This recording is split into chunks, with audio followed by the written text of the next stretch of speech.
हर हर महादेव। ओम नमः शिवाय। नटखट गाने में आपका एक बार फिर से बहुत बहुत स्वागत है। आप सभी का दिन शुभ हो और मंगलमय हो और भगवान भोलेनाथ आप सभी की मनोकामनाएं पूरी करें।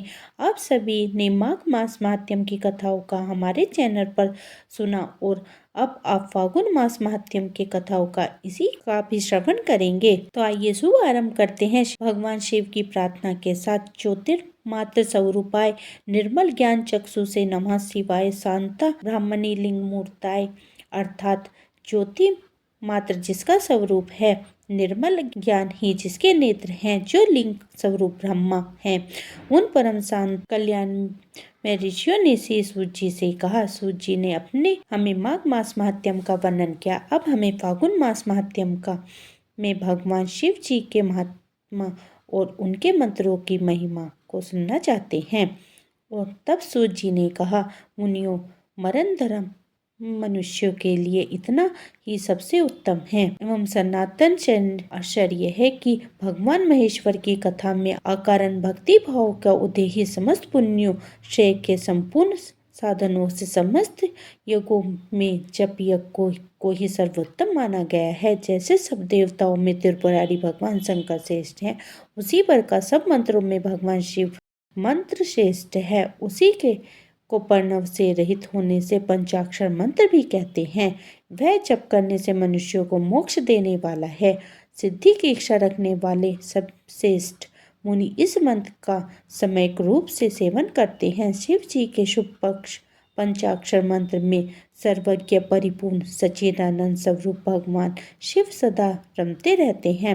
श्री सूत जी कहते हैं, फागुन मास महात्म्य में कृष्ण पक्ष की चतुर्थी का उपवास अत्यंत दुर्लभ है। इसे भी शिवरात्रि का जागरण करना मैं तो मनुष्य के लिए और भी दुर्लभ मानता हूँ। से भी अत्यंत दुर्लभ है। शिवलिंग का दर्शन तथा परमेश्वर शिव की पूजा को भी मैं और भी दुर्लभ मानता हूँ। 100 करोड़ जन्म में उत्पन्न हुई पुण्य राशि के प्रभाव से कभी भगवान शिव को बेल पत्र से पूजा करने का अवसर प्राप्त होता है। 10,000 वर्ष तक जिसने गंगा जल में स्नान किया है, उसको जो फल मिलता है, वही फल मनुष्य एक बार बेल पत्र से भगवान शिव शंकर का पूजन करके प्राप्त कर लेता है। प्रत्येक युग में जो पुण्य इस संसार में लुप्त हुए हैं, वे सभी फागुन मास चतुर्थी यानी शिवरात्रि में पूर्णतः विद्वान रहते हैं। लोक में ब्रह्मादि देवता और वशिष्ठ आदि मुनि इस फागुन कृष्ण चतुर्थी की पूरी अलग अलग प्रशंसा करते हैं। इस शिवरात्रि को यदि किसी ने उपवास किया तो उसे 100 यज्ञ से अधिक पुण्य प्राप्त होते हैं। जिसने एक बल पत्र से शिवलिंग का पूजन किया, उसके पुण्य के समानता तीनों लोकों में कौन कर सकता है। इस विषय में एक परम सुंदर पुण्य कथा कही जाती है। इक्वा वंश में मित्र शाह नाम से प्रसिद्ध एक परम धर्मात्मा राजा थे। वे समस्त धनुर्धर में श्रेष्ठ, सब अस्त्र शस्त्रों का ज्ञाता, शस्त्रज्ञ, वेदों के परंपरागत विद्वान, सूरवीर, उत्साहित, अत्यंत बली और दया के निधान थे। राजा को शिकार खेलने का व्यसन था। एक दिन उन्होंने अपनी बहुत बड़ी सेना साथ लेकर भयंकर वन में प्रवेश किया और वहीं बहुत से व्याध, जंगली सुअर तथा सिंह को अपने बाणों से बीन डाला। राजा मित्र सही रथ पर सवार होकर कवच से सुरक्षित होकर वन में विचर रहे थे। उसी समय उन्होंने अग्नि के समान आकृति वाले एक निशाचर को मारा। उसका छोटा भाई दूर से यह देखकर शोक मगन हो गया, वहीं कहीं छिप गया। भाई को मर गया देखकर उसने मन ही मन इस विचार किया कि यह राजा बड़ा दुर्दर्श वीर है, इसे छल से ही जीतना चाहिए। ऐसे निश्चय करके वह पापात्मा राक्षस मनुष्य के समान आकृति बनाकर राजा के समीप आया। राजा ने सेवा करने की लिए विनती भाव से आए हुए उस पुरुष को देखकर अज्ञान वर्ष उसे रसोई का अध्यक्ष बना दिया। इसके बाद राजा लौटकर अपनी पूरी आया। राजा मित्र सह की पत्नी मद नाम से प्रसिद्ध थी। वह नल की स्त्री दमयंती के समान बड़ी पतिव्रता थी। एक दिन राजा मित्र सहन श्राद्ध के दिन मुनीश्वर वशिष्ठ को आमंत्रण करके अपने घर पर बुलाया। उस समय सोने के रूप में राक्षस ने साग में मनुष्य का मांस डाल दिया और वही वशिष्ठ जी के आगे परोस दिया। उसे देखकर वशिष्ठ जी बोले, राजन, तुझे धिक्कार है, तू इतना दुष्ट और छली है कि मेरे आगे मनुष्य का मांस रख दिया।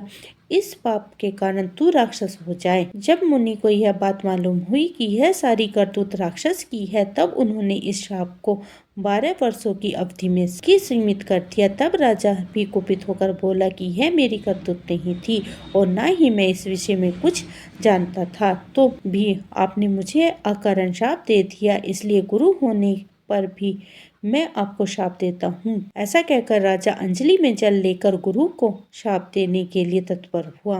यह देखकर रानी मद ने पति के चरणों में गिरकर उन्हें ऐसा करने से रोका। रानी के वचन से का मान रखने के लिए राजा श्राप देने से निवृत्त हो गया और उसने अंजलि के जल को अपने दोनों हाथों पैरों पर डाल दिया, जिससे राजा के दोनों पैर कमल युक्त यानी मलिन हो गए। तब से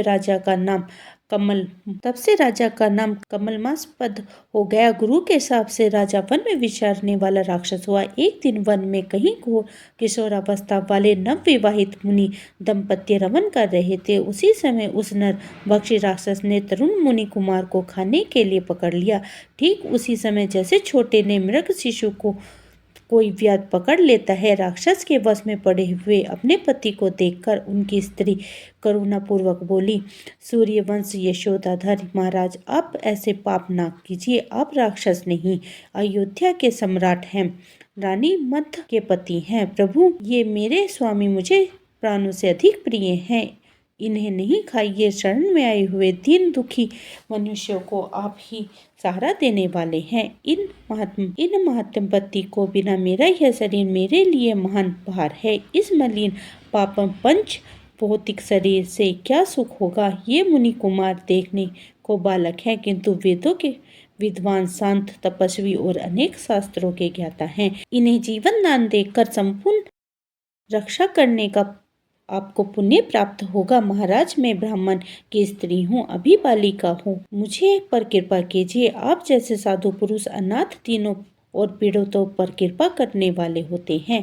इस प्रकार प्रार्थना करने पर भी उस निर्दय नरभक्षी राक्षस ने उस ब्राह्मण कुमार की गर्भ मरोड़ डाली और उन्हें उधर तर कर लिया। तब वह पतिव्रता ब्राह्मणी अत्यंत शोक से ग्रस्त होकर विलाप करने लगी।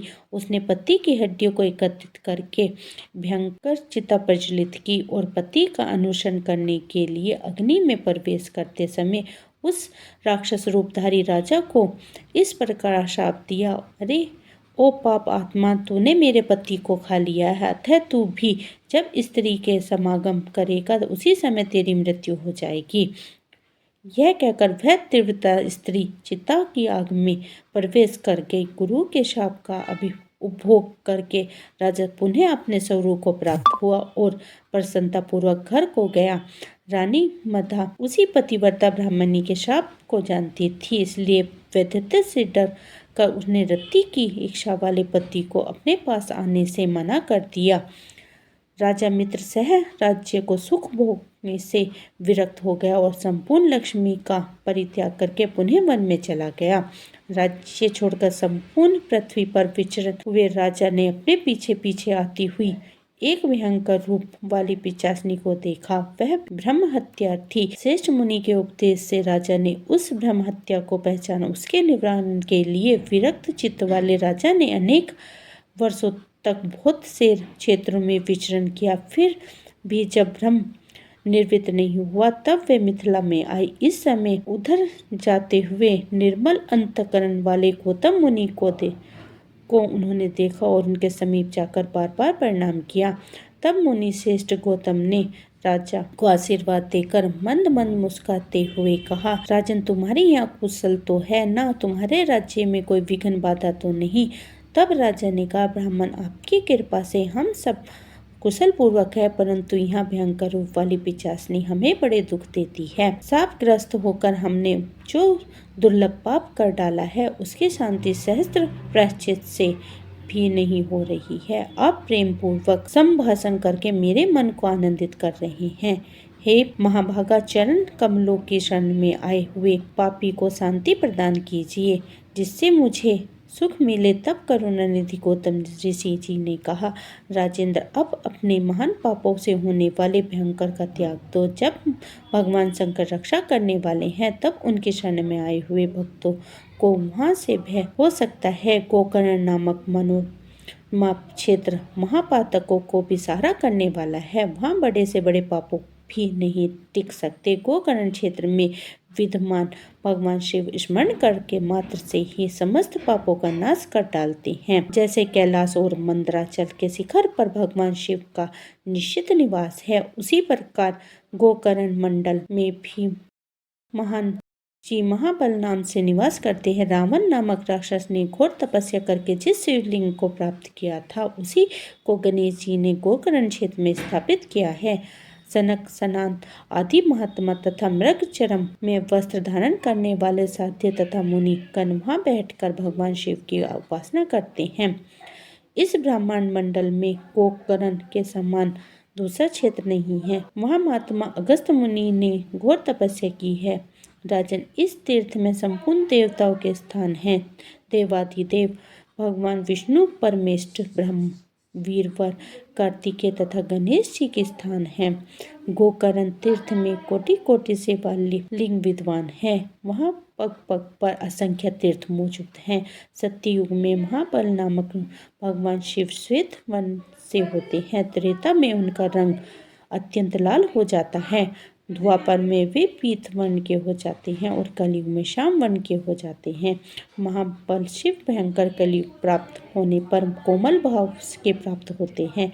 परम उत्तम गोकर्ण क्षेत्र पश्चिम समुद्र के तट पर है। वहाँ ब्रह्मा हत्या आदि पापों का भस्म कर देता है। इस संसार में जो ब्रह्म घाती, भूत, द्रोही, ठाट और अन्य पापी होते हैं, वे सब गोकर्ण तीर्थ में पहुंचकर वहाँ के तीर्थों में स्नान करके महाबल नामक शिव जी का दर्शन करने पर शिवलोक को प्राप्त होते हैं।